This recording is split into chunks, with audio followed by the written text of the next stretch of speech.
I'm Kristen Vengler, and our mission with this podcast is to help you and the people who love you through the shock of diagnosis and treatment. I'm Eva Shea, and the incredible woman whose story you're about to hear is a nurse practitioner in San Francisco who has dedicated her life to caring for patients more vulnerable than you can imagine. Her name is Natasha. This is a story about what happens when you have breast cancer, told in real time. I'm just going to do a little bit of a recap of where we have been in case you're just tuning in and you haven't heard Natasha's story. Natasha has been through chemo. She has had her lumpectomy. And the last time we talked to Natasha, she had taken her bandages off and was brave enough to look at her chest. All was good. And there was no evidence of any cancer whatsoever when they did the lumpectomy, like none, zero. Yeah. So radiation has been on the table, and she's got the same questions that I had about, well, if you're taking my entire chest off, then what the hell are you going to radiate? And so, Natasha, let's talk about what happened when you went to your radiology appointment. So I actually met first with a resident, not a student doctor. I mean, they finished medical school, but they're still in training. And it's the first time I've actually had a guy on my team. I mean, there's a doctor overseeing him. So that was a little strange when he wanted to do a physical exam and take a look at the surgical scars and everything. It's like, oh, I haven't had to do this in front of a dude before. It was a little strange. Within a couple of seconds, I said to him, he's like, I'm going to start my sort of educational spiel. And I was like, well, I have a question. It's like, can we back up? My surgeon looked me in the face and said, you're cancer-free. I've looked at the pathology report from my surgery, and everything they took out showed no sign of cancer, not in the breast mass. They took out 3 lymph nodes, and there was no cancer in any of it. The chemo did such a great job. So yeah, like Kristen's comment of like, what are you radiating if it's all kind of been taken care of? Right. And the answer that I was kind of expecting is like, well, if there's any microcells, we really can't see them. They're not going to show up on a CT scan, until they all clump together and make a certain size.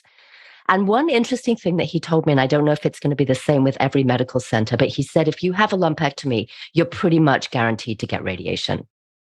So don't anybody hold me to that, but that was what he told me. I was a stage 2, which meant that it had gone to my lymph nodes. So I don't know if that makes a difference.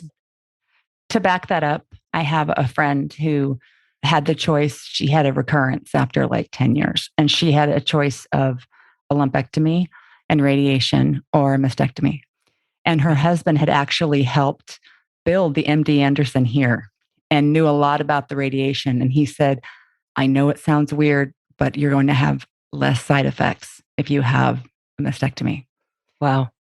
Than the radiation. And so that makes sense. Like now that you're saying that, it's like, oh, okay, I've heard that. Yeah. So, I fought back a little bit, but it's like, I'm not stupid. I've followed the recipe up until now, and it's worked for me. So if they're recommending radiation, I mean, they weren't even recommending it. It was like, this is what comes next. Right.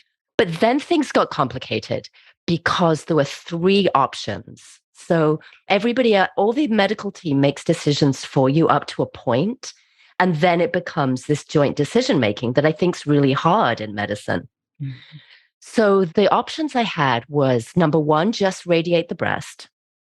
Number 2, radiate the breast and the lymph nodes in my armpit. Or number 3, the breast and a lot more lymph nodes in the area. So the lymph nodes by my collarbone, above my collarbone, below my collar, like just a bigger area.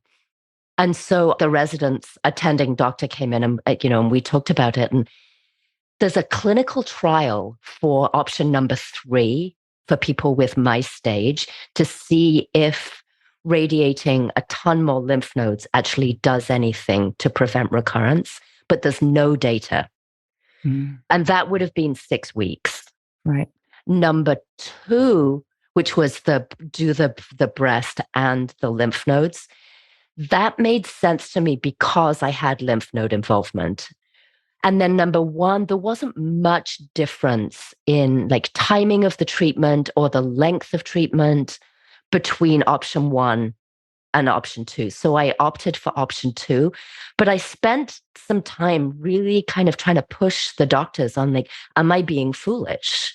Right. It's like right now, 6 weeks feels impossible, but in a year's time, it won't. Yeah. And they were very supportive. They're just like, no, we actually have no data to support option three. And then they started giving me some of the side effects from doing a much larger lymph node radiation. And like, you may have difficulty swallowing for a while. And I was like, oh, now we're getting into like lifestyle changes that I've seen enough patients in my life who've been kind of permanently disabled by radiation. So I think it may be the option two. So the whole breast and the underarm lymph nodes, I think is about 3.5 weeks. Mm-hmm. That's great. Yeah, which feels much more manageable. And it's such a great hospital. Like I started to talk about skincare and they're like, oh, you'll meet with our nurse. She'll go through it, but we give you all the stuff that you need. Oh, wow. Like I don't have to go on Amazon and then buy it. And they're like, no, we'll give you everything. Like, oh, okay. That sounds pretty good. That's yeah. great. Yeah. So I'll definitely share in a couple of weeks what they give me and see if you have any recommendations of stuff that, they've maybe missed. And they talked me through the logistics. You have to go for the simulation CT scan and the 2 little tattoos that I'll get. And the interesting thing that I hadn't heard is, they talked about the skin changes and there may be some discoloration in the breast that could last a year or so. And I knew fatigue was one of the side effects. And they were like, we don't know if it's the radiation or if it's the schlepping back and forth to the clinic every day for 6 weeks that makes people tired. He's like, but what we do see if it's related to the radiation is a week after you finish radiation, that's when people's fatigue is the worst.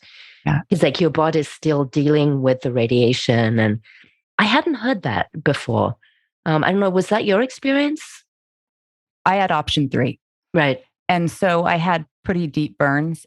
And as far as the burns went, it was like I kept baking for a week. And the fatigue did follow. But what I understand is if you can do some sort of walking, biking, whatever, for 20 minutes to a half an hour after the session, it somehow battles the fatigue. That's what they told me. Yeah. And so it was hard for me to tell the difference between the fatigue and the fatigue from radiation or the fatigue from the pain. And I feel like I'm going into it fatigued. It's like, I'm still way behind who I normally am. It's like, I did my first full day of work recently and it was exhausting. Oh, and we haven't even started seeing patients yet. I'm just like catching up on email and planning for the reopening of my clinic. So I could probably sleep till noon every day if I had my own way. Yeah. Well, if you think about it, going through chemo, just chemo, it knocks your body all the way down to nothing. And you have to build absolutely everything back up. Yeah. Right. And then you had surgery and you had to heal from that. And that takes your body down also. You know that as a nurse. Yeah. But at the same time, when you're going through it, you're like, no, that's not how it's going to be. Right. I mean, I kind of feel like because I've stopped puking from the chemo, it should be done. Right. And again, you're getting those hormone blockers every 3 weeks. Yeah. In a way, nothing's really changed. Like, it's like you're cancer free, but you've got radiation ahead and you're going to be on the hormone blockers. And it's like, so I'm so grateful and I feel so blessed that was the situation, but I would love to just like wash my hands of it and walk away. And there was just, I was having some definitely self-pity days. Like, again, I'll acknowledge, like I've had this pretty easy. So, people who are going through later stages and much bigger surgeries and longer chemo with the second chemo that they call the AC chemo I mean, Kristen, it really knocks people out. But I'm so tired of being a cancer patient. It's like they know me at the front desk already. Yeah. It's very interesting to hear you say it. I'm sad that that's how you feel. But I can tell you that exactly in this spot, I think it was probably one or two podcasts after my surgery. I just said, I feel like I've been in a boxing ring all year long and I just need a damn rest. Yeah. Can I just not keep pushing through like this? I am exhausted. And again, tired of being a cancer patient. And it's kind of like, okay, the cancer's gone. Now I can heal and I can get back to everything. But it's kind of like you've had chemo and the lumpectomy. So you're like 2/3, right? You have this radiation and then you have the rest of the hormone blockers, right? And so the only silver lining with the hormone blockers is that you don't have to take any pills, right? Right. For 5 to 10 years. And those side effects are pretty rough. I follow a number of people on, a lot of the breast cancer Facebook groups. And a lot of the conversation is about, I can't stand this drug anymore. I know the risk and I'm going to come off it, which is, makes me so angry that the pharmaceutical industry hasn't addressed that.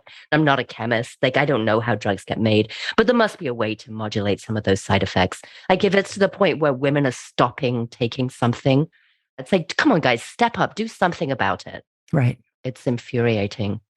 I think what the doctors don't understand, and maybe like friends and family don't understand, is there's all the treatments that you have to go through, but there's all the like micro screw ups that the system makes. Oh, yeah. That you have to be constantly on it. Like, for example, my plastic surgery appointment, they called me and they rescheduled it. Like, nobody's seen my incision since surgery from the surgical team, which is fine because like I've been around long enough and I know that I'm doing okay. But I still have stitches in the big incision under my arm. So they called and they had to reschedule the plastic surgery appointment and they pushed it out to like the second week of September. What? And radiation is like, no, we can't start radiation until your plastic surgeon has signed off. So, I'm like calling plastic and trying to get it changed. And no, we can't do it. And can you do this date? And then, Dr. Sessions, and it's just like, I've been on hold for 40 minutes and now like I'm dealing with, it's just like, there's a lot of red tape. Yeah. Yeah. Imagine if you didn't know how to go about doing all of that. I mean, like, yeah. Did you get anywhere? Yeah. I mean, bizarrely enough, like my initial appointment was on like the 31st. And then they rescheduled it to sometime in September. And then they called and remade it on the 31st. I'm like, so why did you change it? It's just super, super weird. So when is the mapping for the radiation supposed to be? So that is next week. So that they're moving pretty quickly, which is good. But again, it'll be 6 weeks. By the time I start treatment, it'll be 6 weeks from surgery, which is what they wanted, what they were looking for. Yeah. Yeah. They always say 4 to 6 weeks. And so yours will probably start like first week in September, maybe. I'm not entirely sure. Yeah. But pretty soon. Yeah. The one thing that, I was sort of thinking about late last night was the difficulty surgeons run into with lymph nodes. So they took out the sentinel lymph node, which was benign, and 2 others, which were benign. What if the 4th one they were about to take showed some cancer cells? Like, you never know where to stop. And it's their training, and they do know where to stop. And the lymphatic system is it's such a network through our body, and it's so complicated. Like, well, if it's in my armpit lymph nodes, doesn't it just like get into the system? Like, couldn't it have squirted all over the place? And they were like, well, we're not going to like radiate the lymph nodes in your groin for a breast cancer. Like, we're not going to radiate the entire body. So I was like, okay, I get it. And then the other strange thing that they mentioned was an increased risk of lymphedema with radiation, which I also didn't know was a thing. I thought I'd escaped that from the surgery. And they're like, no, this is, and again, like, it's a small chance, but we have to tell you. I was like, oh my God, this lymphedema does not go away. It's like hanging over your head. If you can get them to write you a prescription for lymphedema PT. Yeah. That's actually who wrote mine, was the radiation oncologist. Mm-hmm. And it was very funny. Another sort of observation yesterday, sort of talking about all these people staring at our boobs all the time. Like, it's very weird to be in the room and, they're like, can you take the gown off? So I took the gown off, and it's because I don't have a spouse anymore. And like, not many people have actually seen this. Right. And to have the 2 of them sort of standing in front of me, looking as if they're like sizing up like a vintage car, like, oh, the headlights are pretty good. And then the resident is like, yeah, they look pretty good. And, and my inner voice, which often luckily doesn't come out, is like, well, thanks. It's really. And it's interesting as the surgery settles down, the changes I've noticed is like, if I'm looking at myself in the mirror face on, you can't really tell. From the side, you can see the scar and it's pretty obvious.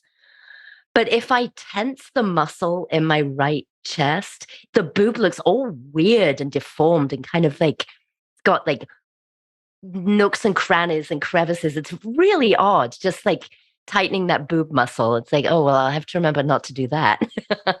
And then definitely when I lie flat, it's like, oh, now it looks kind of weird too. Well, they took tissue out, right? Mm-hmm. And so, oh, yeah. Yeah. And so it's going to be unbalanced. And you know that if you decide you want to have some kind of plastic surgery done to that like you can do that. Yeah. I mean, I was thinking about that a couple of nights ago, and it's really, I don't want another surgery, but a couple of people have given me some really nice scar cream that seems to be helping. And, I'm lucky enough, like I don't keloid, make those big, like kind of chunky scars that some people unfortunately make. Mm-hmm. But also another thing, like I'd noticed some like kind of weird areas in the scar under my boob, and I brought them up to radiation. It's like, look, I know this isn't your, you didn't do this and you're not the surgeon. And I should have known this. It's so funny, like being a nurse and having worked in surgery and having assisted in like a number of breast surgeries, not remembering that the stitches are internal and then they glue it. Right. So what's happening is the stitches are just wriggling themselves out. Yeah. So it's like this kind of little sort of porcupine thing. And it was great. And the radiation oncologist, like the chief doctor was like, please, please, please don't pull them. Yeah. Let them come out. She's like, you'll be tempted to look in the mirror with your tweezers and pull these things out. She's like, don't do it. You did or you didn't? Yeah, oh, yeah, I did. Like right underneath, because it was a clear, it wasn't very long, like a 16th of an inch or something like that. And it was this clear thing. And I was pulling at it. And I got lucky that when I went to my lymphedema appointment and I was like, Christine, can you just look at this? She's like, oh yeah, I'll clip that. She's like, it must not have dissolved on the other end yet. And she's like, you're going to have like a whole bunch of those. Yeah. This other incision under my armpit is like, it's probably about 2 inches and it still has these clear external stitches. And I could probably, squint in the mirror and take them out myself, but they were like, no, please don't let the plastic surgeon do it. So talk to me a little bit about what it was like to go back to work. I know you said it was exhausting, but there's a lot of pieces to this. There is. And I think you said that you're reopening your clinic. So were your patients not getting seen while you were gone? No, we unfortunately, because I'm the only person who works in the clinic for various long political reasons to do with UCSF versus Department of Public Health and all kinds of nonsense. So when I went out on leave in March, unfortunately, we had to close the clinic down completely. So a lot of my patients went back to primary care or they just kind of skipped it. But what has happened in the past 5 months is that there's a lot of new consults have come in for various doctors throughout the system who want their patients to be seen in the palliative care clinic. And so somebody was kind enough to have this kind of like auto response to say, clinic's reopening in October. Unfortunately, we're not taking patients at this point. We'll get back in touch.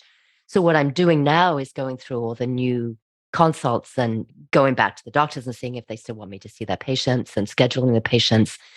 And again, I would say 80 to 85% of the patients are cancer patients. Yeah. It's not a majority breast cancer, but there's obviously, it's like there's quite a few breast cancers in there. And just reading people's medical charts is, first of all, it's fascinating. Like I could spend all day just reading charts, and there's the story of like somebody diagnosed in 2014, went through chemo, went through surgery, had radiation, had a scare in 2017, and now they're back with like metastatic to the spine and to here and to there. I'm just like, oh my God, like reading this stuff is like, it just takes on a whole new world of, maybe that's why today I just felt like super depressed today. It's a good friend of mine who's also a neighbor just found out that her partner has metastatic stomach cancer. Oh. a stage 4, and it's just, I'm just like, fuck, like, Yeah. does this never end? And another one of these stories where no symptoms until it's really serious. Yeah. And it's heart-wrenching. Yeah. I think I've mentioned this before. I'm lucky enough to work with a really fantastic chaplain Mhm. who, because of the nature of palliative care, he's in every appointment that I have. And we've only been working together for, I think he's maybe been with us for a year, and I've been out since March. So we didn't do clinic together for very long, but he has a really good read on me. And I think if things were becoming too much, he just has a really like high emotional intelligence. I think he would pick up on it and then send me out. Okay. That's good. Yeah. And I was actually also going to, when it gets closer to clinic time opening, sit down and basically say to him, like, I need your help. If you feel like I'm making this about me, please let me know. Right. Because that's one of my big fears. It was interesting with my neighbor's partner because I immediately jumped on the like, oh, let me tell you guys about chemo, because he was like getting set up ready for chemo. And I brought my ice mitts and ice feet over to him for the neuropathy and all of this. Well, it turns out he's on a completely different chemo regimen. He's not allowed to have anything cold near his hands and feet because it increases the neuropathy. Oh, So it's just like, yeah, our journey is not everybody. I mean, we've talked about this, like me and you, our journeys are different with the same disease. right. It was interesting to me of like, oh, wow, there's a chemo where you, like to the point where he's been told like not to take eggs out of the fridge because they're too cold on his hands. Whoa. Yeah. So you have all of September to kind of get geared up. Yeah, we're opening the inpatient service in mid-September. And I generally see patients who, if they're in the hospital and it looks like they'll come to my clinic, then I'll go and say hi and introduce myself and say, you're going to get a call from us in a week or so and we'll schedule. Or if the list just gets too big for the doctor on service and he or she needs some help, I'll go see some patients. But yeah, my big thing is the clinic opening in October. So yeah, it feels, yes, I'm back at work, but there's no like big pressure, no time crunch. Like I don't have to clock in at a certain time. Right. We're all grown-ups now. It's like I have a job and I'll do it. Is the location still the same? It is at the general hospital. Yeah. Which is great because it's a mile or so away from me. Oh, So perfect. it's a good bicycle ride. And what's happening apparently towards the end of the year is oncology is moving into the infusion center unit. So all of oncology in the hospital is on the same floor, which is great logistically because it means like the oncologists are much more accessible if I have questions, and patients feel like we're a much more integrated service. But also it's like, oh, it's more cancer coming into my Oh, life. Cause I don't just see cancer patients. I see like emphysema patients and end stage kidney disease and liver, but it's like, it's very oncology focused. And it was interesting actually with radiation yesterday, I guess it's small talk, what do you do? And I tell them, and it was the first time it was actually the resident yesterday. And I hope like he doesn't lose all this when he becomes like, a fully fledged doctor. But I told him, I do palliative care, mostly oncology. And he's like, that's ironic. I'm like, yeah, isn't it? yeah. Yeah.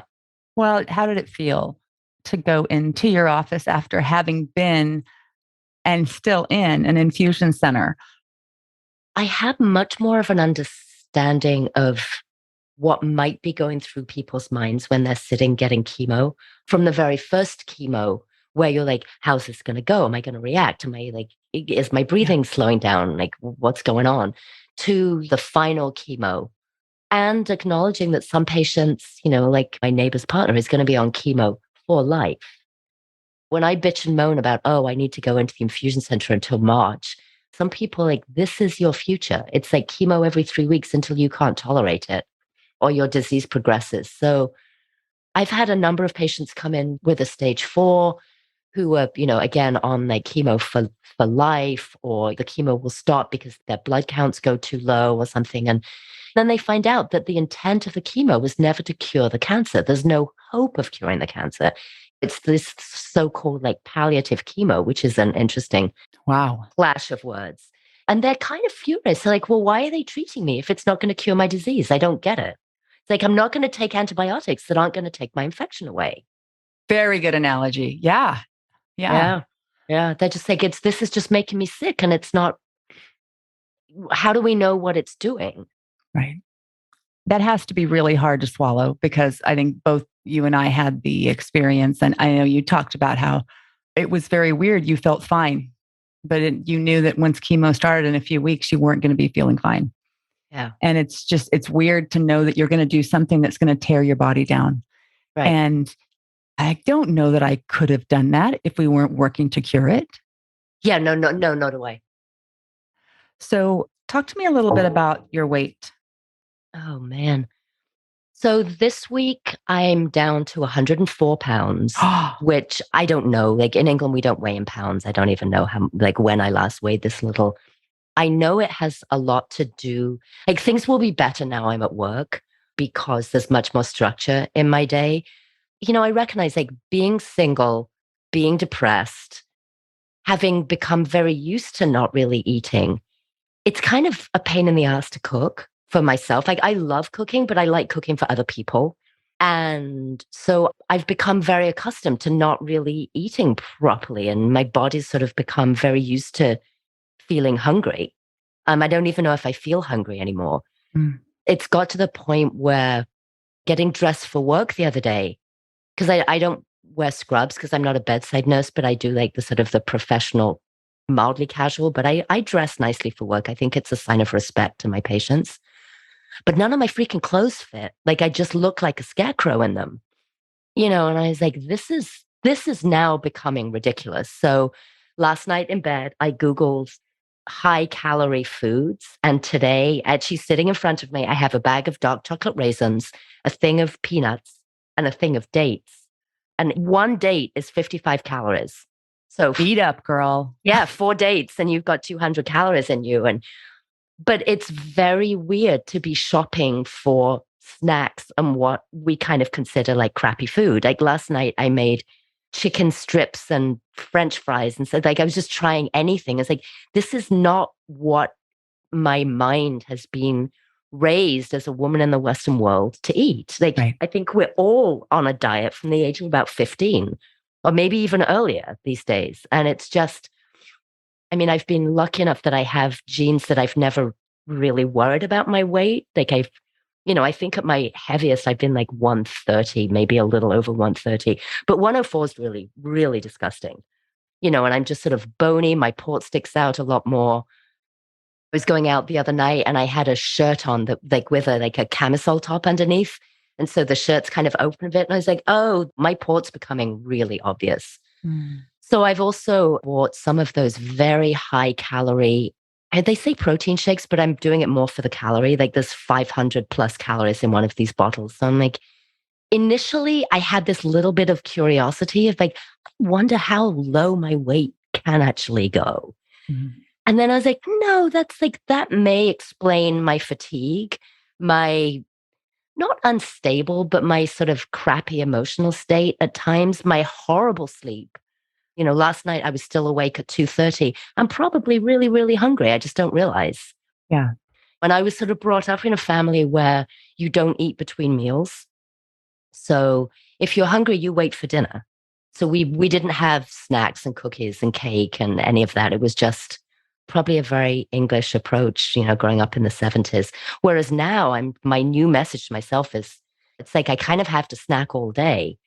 I want 20 pounds back. And that's going to take a year, probably. I don't know.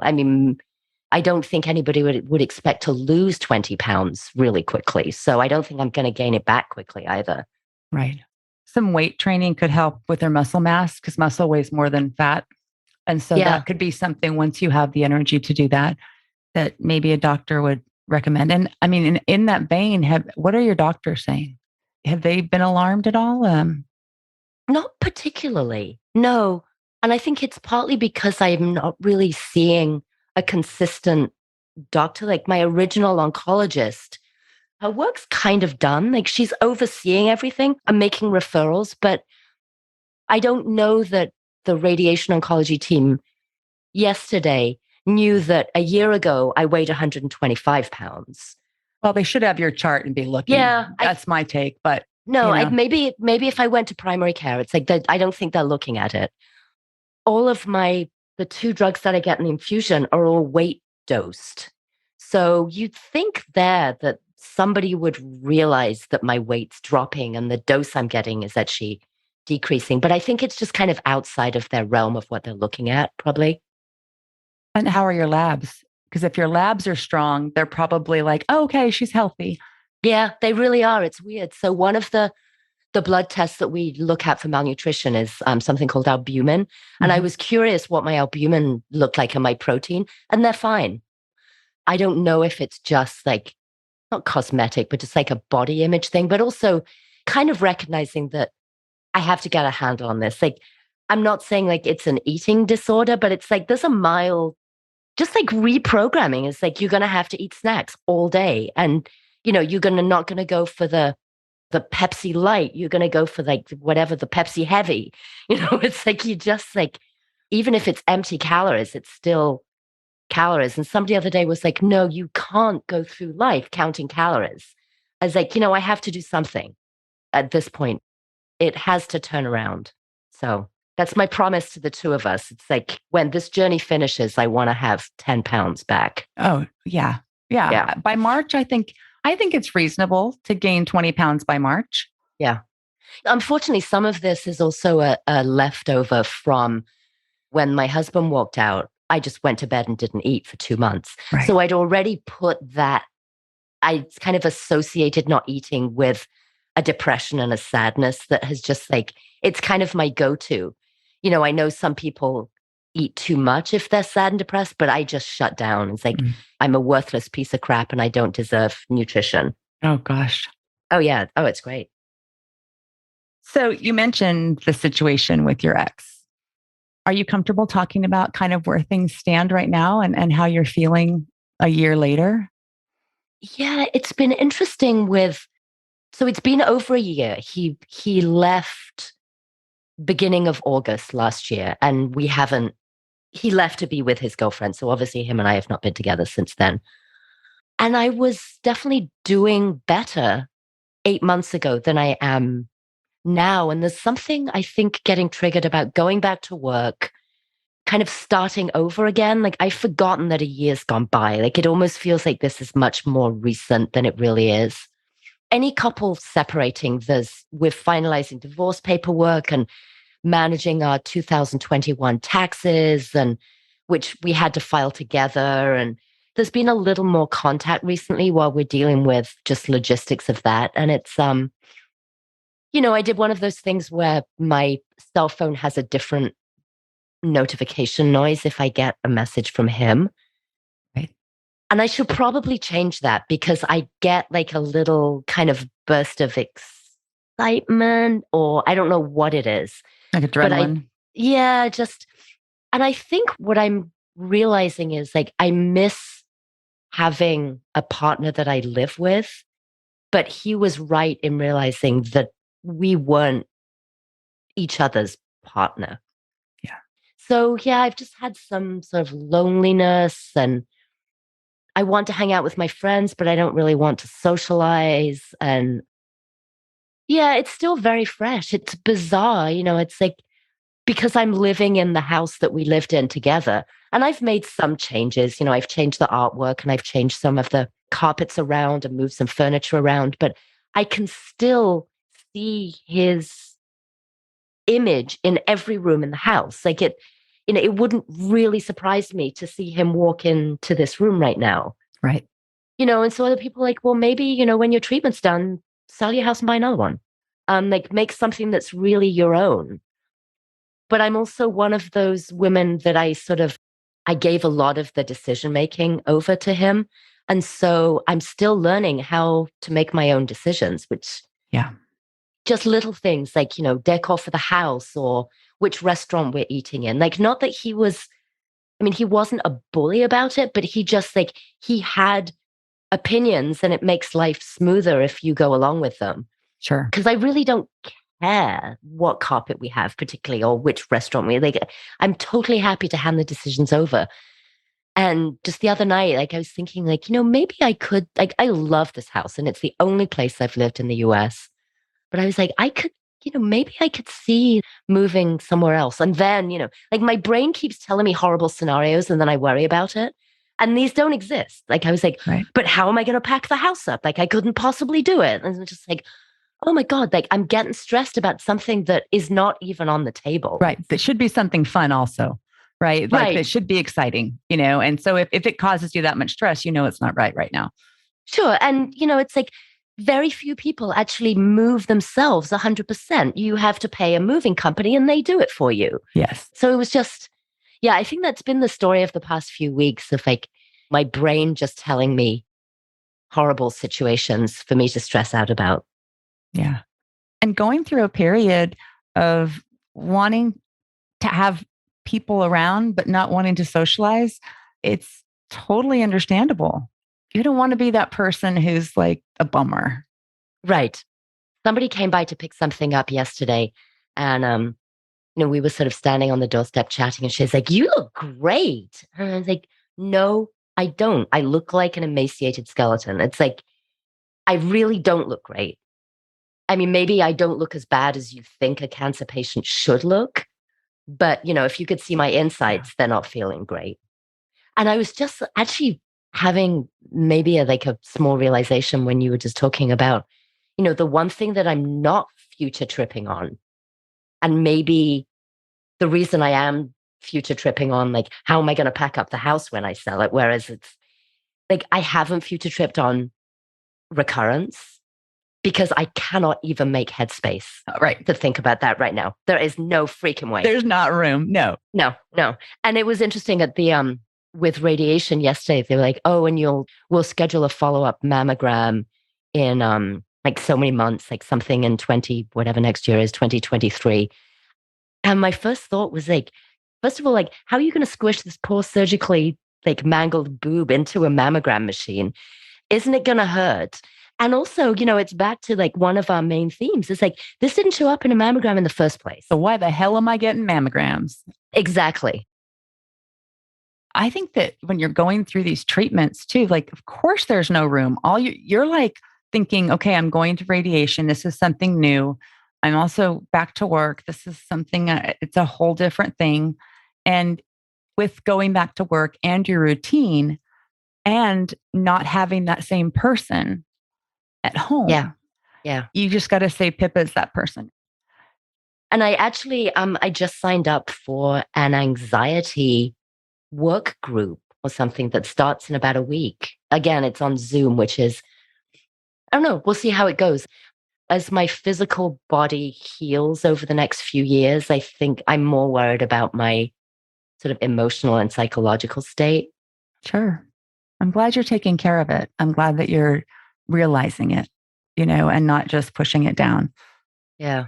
I've actually had some tears the past week or so, which is the first time, maybe even since my ex walked out, like it stuck in anger, the whole anger and denial for much, much longer than actually getting into the sadness. But I took the dog for a walk yesterday and I was like, I'm crying just walking the dog. And it felt, it's kind of embarrassing to walk the streets of San Francisco in tears, but it's not something that anybody hasn't seen before.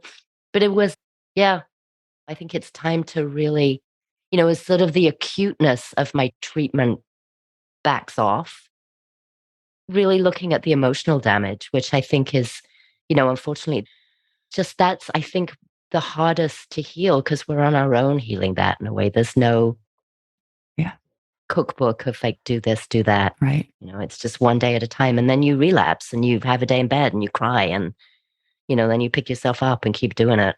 Well, and that's where you have to give yourself a lot of grace. Yeah.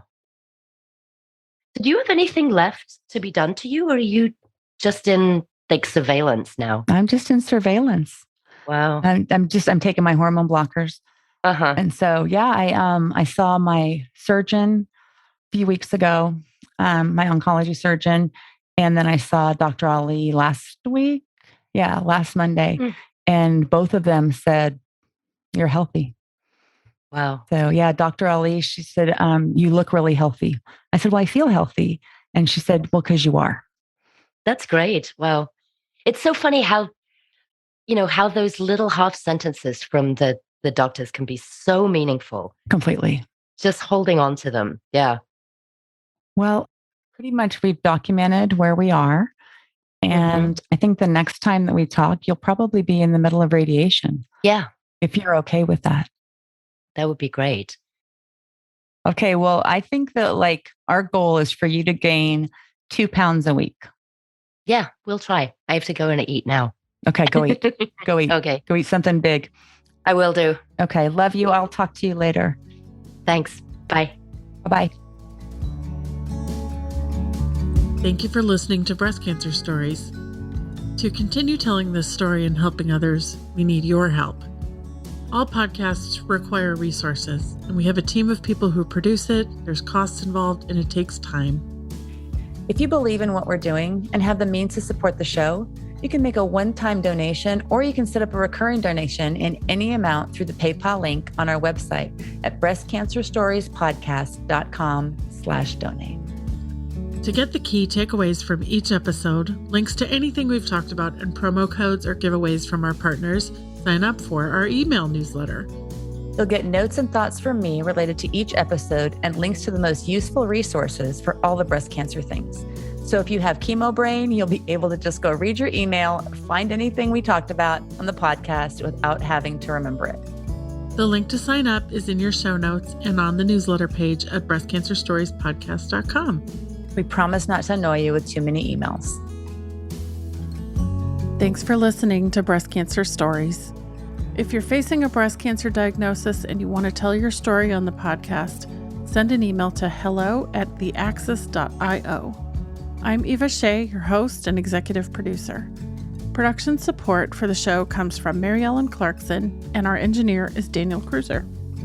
Breast Cancer Stories is a production of The Axis, THEAXIS.io.